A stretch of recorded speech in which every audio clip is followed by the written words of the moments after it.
Madam আপনার bag নিয়ে যাচ্ছে, যান আপনি যান। আপনার মেয়েরা আমি দেখতেছি, যান। আম্মু চিপস খাবো তুমি? আসো। ভাইয়া আসলে ওকে না খুঁজে পাইনি বুঝছেন, ও দৌড়ে পালিয়ে গেছে। কি বলতেছেন? সামনেই গেছে, আপনি যান, ধরতে পারবেন ওরে। আর আপনার ব্যাগের ভিতর তো অনেক ইম্পর্টেন্ট কাগজ আছে, ফোন আছে। আসলে ও পালিয়ে গেছে তো, আর ব্যাগে তেমন কিছু ছিল না। কি আজব কথা, ইম্পর্টেন্ট নাই মানে? ইম্পর্টেন্ট কাগজ থাকার কথা ওর ভিতরে। আপনি যান, ওর ভিতরে তো ইম্পর্টেন্ট কিছু না থাকলেও টাকা তো আছে, ফোন তো আছে, তাই না? আমার ব্যাগে আসলে তেমন কিছুই নাই। মা, বাবা না তখন তোমাকে কি জানি একটা দামি জিনিস দিল, আর আঙ্কেল তো বলছে আমাকে চিপস কিনে দেবে, আমি এখানে চিপস খাবো, আর তুমি যে চোরটাকে ধরে আনবা। দেখছেন আপনার মেয়ে কি বলতেছে, যে আপনার প্রিয়জন আপনাকে একটা ফোন গিফট করছে, সেই ফোন তো অন্তত আপনার দরকার। আপনি যান, ব্যাগটা নিয়ে আসেন, আমি আপনার মেয়ের দেখে শুনে রাখতেছি, সমস্যা নাই। ভাইয়া আপনি কেন বুঝতেছেন না?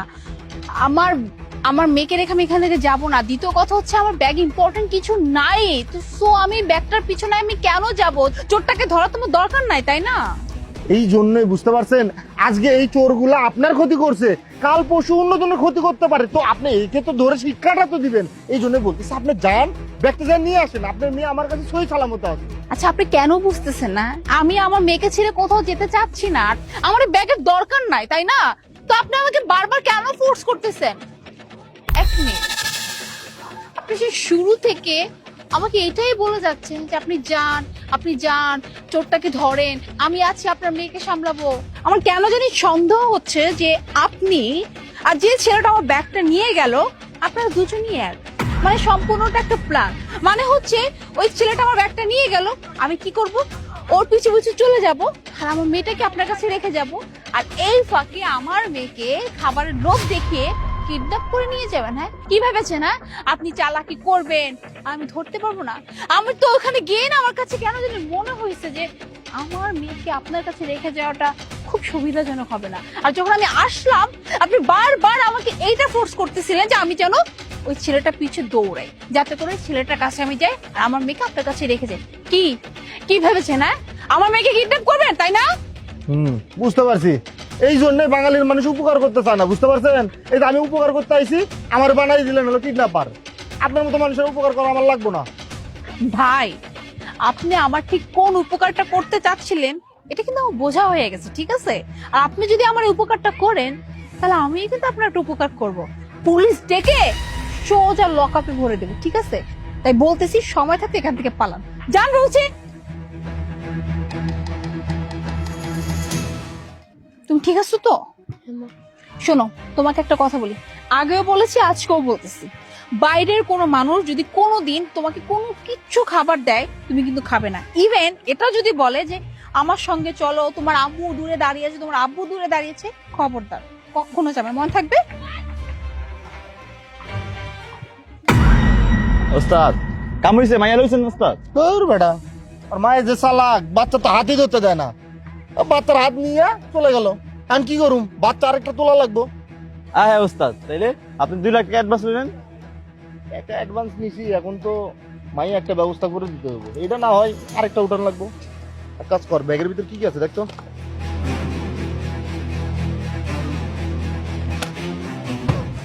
আর কি আছে, মেকআপ মুকআপ। চল।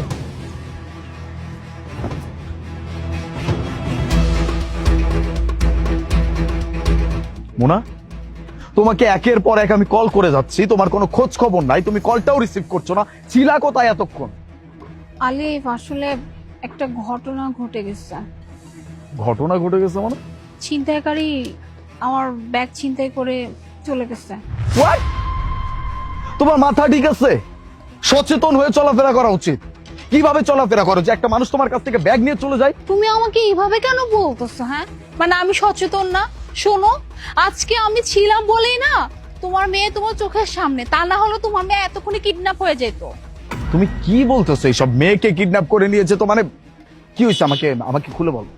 আসলে ওই যে ছিনতাইয়ের বিষয়টা, আমি তো প্রথম ভেবে নিছিলাম সত্যি সত্যি ছিনতাই হয়েছে, কিন্তু কিন্তু আমার কাছে না কেন জানি একটু খটকা মনে হয়েছিল। আমি না ওই ছেলেটার পিছনে দৌড়াইছিলাম, হঠাৎ করে না আমার কাছে কেন মনে হয়েছে যে আমাদের মেয়ে, মানে যে লোকটার কাছে ছিল, ও ওই লোকটা খুব একটা সুবিধার না।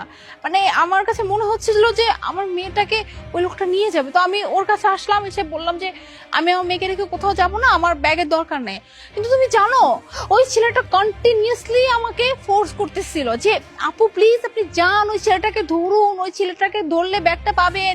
আমি বলতেছি আমার দরকার নাই ব্যাগ, কিন্তু সে বারবার আমাকে ফোর্স করতেছিল, এটা বলতেছিল যে আপনার ব্যাগের মধ্যে কিছু তো আছে ইম্পর্টেন্ট, যেটা আপনার খুবই দরকার। আমি বলছি আমার ইম্পর্টেন্ট কোনো কিছু না, ব্যাগ দরকারই নাই। কিন্তু সে কন্টিনিউয়াসলি আমাকে ফোর্স করতেছিল। কিন্তু তখনই না আমার খটকাটা আরো বেড়ে গেল, কারণ আমার কাছে মনে হচ্ছিল কেন বারবার এইটা ট্রাই করতেছিল যে আমি যেন ওকে রেখে আমি ওই ছেলেটা পিছু পিছু যাই, ব্যাস এই সুযোগে আমার মেয়েটাকে নিয়ে ও চলে যাবে, মানে কিডন্যাপ করে ফেলবে। তুমি বুঝতে পারতেছো কি সাংঘাতিক ব্যাপার? মানে ওই দুইটা ছেলেই এটা প্ল্যান ছিল শুধুমাত্র আমার মেয়েকে কিডন্যাপ করার জন্য। তাহলে তো বেশ ঝামেলায় পড়ে গেছিল। তুমি পুলিশ ইনফর্ম করছো? পুলিশে তো ইনফর্ম করে না, আসলে মাথায় ছিল না। মাথায় নাই? এটা কোনো কাজ হইছে? পুলিশকে ইনফর্ম করবা না তুমি? তোমার ব্যাগের ভিতরে যা কিছু আছে, তোমার ফোন তো আছে অ্যাটলিস্ট। হ্যাঁ, এখন যদি ফোনের মিস ইউজ করে সেটা তোমার বুঝতে হবে না? পুলিশে ইনফর্ম করতে হবে তো আগে। আর ব্যাগে ছিল কি কি, টাকা কত ছিল ক্যাশ? ব্যাগে ছিল ওই যে 20 থেকে 30,000 টাকার মতো ছিল, আর ফোন ছিল দুইটা, আর কিছু ডকুমেন্টস ছিল। ঠিক আছে, ক্যাশ যা যাওয়ার গেছে, ইটস ওকে, আমাদের মেয়ে তো সেফ আছে। কিন্তু তোমার কি এতটুকু জ্ঞান হয় নাই যে আমাকে একটাবার ইনফর্ম করা যায়? অন্য কোনো নাম্বার থেকে তো আমাকে ইনফর্ম করতে পারো। আসলে আমি তোমাকে কিভাবে কল করবো বলো, তোমার নাম্বারটাই তো আমার মনে নাই। বাহ, এইবার নিয়ে কয়েক হাজার বার বলা হয়েছে অ্যাটলিস্ট আমার নাম্বারটা মুখস্থ রাখো। এখন চলো, থানায় গিয়ে ইনফর্ম করতে হবে। আচ্ছা চলো তাহলে।